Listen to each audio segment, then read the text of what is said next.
ഇന്ന് November 16 8 OTT release അപ്ഡേറ്റുകൾ പുറത്തു വന്നിരിക്കുകയാണ്. മലയാളത്തിൽ നിന്നടക്കമുള്ള സിനിമകളുടെ അപ്ഡേറ്റുകൾ വന്നിരിക്കുകയാണ്. ആദ്യത്തേത് ഒരുപാട് പ്രേക്ഷകർ കാത്തിരിക്കുന്ന ഓണക്കാലത്ത് വലിയ ലാഭം കൊയ്ത കിഷ്കിന്ധകാണ്ഡം OTT അപ്ഡേറ്റ് ആണ്. ഡിസ്നി പ്ലസ് ഹോട്ട്സ്റ്റാറിലൂടെ സിനിമ വരുന്ന ദിവസങ്ങളിൽ നവംബർ 19 OTT റിലീസ് ചെയ്യുന്നതാണ്. മലയാളത്തിന് പുറമെ പാനിന്ത്യൻ ഭാഷകളിൽ ആസിഫ് അലി ചിത്രം ഡിസ്നി പ്ലസ് ഹോട്ട്സ്റ്റാറിൽ ലഭ്യമാകും. ചിത്രത്തിന്റെ OTT ട്രെയിലർ OTT പ്ലാറ്റ്ഫോമിലൂടെ വന്നിട്ടുണ്ട്. അടുത്ത രണ്ട് അപ്ഡേറ്റുകളും ഹോട്ട്സ്റ്റാറിന്റെ മലയാളം സീരീസുകളുടെ അപ്ഡേറ്റുകളാണ്. ഈ വർഷം തുടക്കത്തിൽ റിലീസ് ചെയ്ത നിഖില വിമലിന്റെ PPL അഥവാ പേരില്ലൂർ പ്രീമിയർ ലീഗ് എന്ന സീരീസിന് ശേഷം അടുത്ത നിഖില വിമൽ OTT സീരീസാണ് അണലി. ജോളി ജോസഫ് കേസ് പ്രമേയമാക്കി വരാനിരിക്കുന്ന മിഥുൻ മാനുവൽ തോമസ് സംവിധാനം ചെയ്ത സീരീസിൽ നിഖിലയ്ക്കൊപ്പം തന്നെ ലിയോണ ലിഷോയ് മറ്റൊരു റോളിലെത്തുന്നു. 1000 ബേബീസിന് ശേഷം വരാനിരിക്കുന്ന അടുത്ത മലയാളം ത്രില്ലർ ഹോട്ട്സ്റ്റാർ സീരീസ് അടുത്ത വർഷം റിലീസ് ചെയ്യുന്നതാണ്.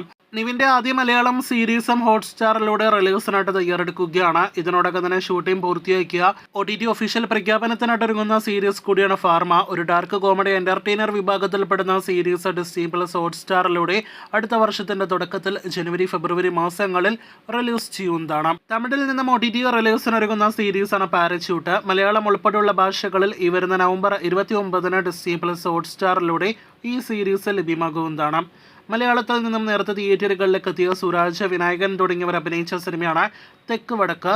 ഒരു കോമഡി പൊളിറ്റിക്കൽ എന്റർടൈനർ സിനിമയായിട്ട് തിയേറ്ററുകളിലേക്ക് എത്തിയ സിനിമയുടെ ഒഫീഷ്യൽ OTT പ്രഖ്യാപനം വന്നിരിക്കുകയാണ്. മനോരമ മാക്സ്, സിംപിളി സൗത്ത് തുടങ്ങിയ OTT പ്ലാറ്റ്ഫോമുകളിലൂടെ ഈ വരുന്ന ദിവസങ്ങളിൽ നവംബർ 19 സിനിമ OTT റിലീസ് ചെയ്യുന്നതാണ്. കഴിഞ്ഞ ദിവസം അമരൻ എന്ന സിനിമയുടെ HD പതിപ്പാണ് ലീക്കാക്കപ്പെട്ടതെങ്കിൽ ദിവാലി റിലീസായിട്ടെത്തിയ മറ്റ് 2 തമിഴ് സിനിമകൾ കൂടി ഇപ്പോഴത്തെ ലീക്കാക്കപ്പെട്ടിരിക്കുകയാണ്. അതിലൊന്ന് ബ്ലഡി ബഗർ എന്ന സിനിമയാണെങ്കിൽ മറ്റൊന്ന് ജെയിം രവിയുടെ ബ്രദർ എന്ന സിനിമയാണ്. HD പതിപ്പ് ലീക്കാക്കപ്പെട്ട ഈ 2 തമിഴ് സിനിമകളും ഡിസംബർ മാസം ഡിസ്നി പ്ലസ് ഹോട്ട്സ്റ്റാറിലൂടെയും C5ലൂടെയും OTT റിലീസ് ചെയ്യുന്നതാണ്. ഈ വീഡിയോയിലെ അവസാന അപ്ഡേറ്റ് 8ാമത്തെ അപ്ഡേറ്റ് ദുൽഖറിന്റെ ലക്കി ഭാസ്കർ സിനിമയുടെ അപ്ഡേറ്റ് ആണ്. തെലുഗു സിനിമയായിട്ട് തിയേറ്ററുകളിലേക്ക് എത്തി തിയേറ്ററുകളിൽ വിജയിച്ച ലക്കി ഭാസ്കറിന്റെ ഒഫീഷ്യൽ OTT അവകാശങ്ങൾ നെറ്റ്ഫ്ലിക്സ് ആണ് സ്വന്തമാക്കിയിരിക്കുന്നത്. നമുക്ക് ലഭ്യമായ റിപ്പോർട്ടുകൾ പ്രകാരം സിനിമ കൃത്യം 1 മാസവേളയിൽ തന്നെ നെറ്റ്ഫ്ലിക്സിൽ റിലീസ് ചെയ്യുന്നതാണ്. ഈ മാസം അവസാനം നവംബർ 30 നെറ്റ്ഫ്ലിക്സിൽ പാനിന്ത്യൻ ഭാഷകളിൽ ലക്കി ഭാസ്കർ OTT റിലീസ് പ്രതീക്ഷിക്കുന്നു. കാത്തിരിക്കൂ കൂടുതൽ അപ്ഡേറ്റുകൾക്ക്.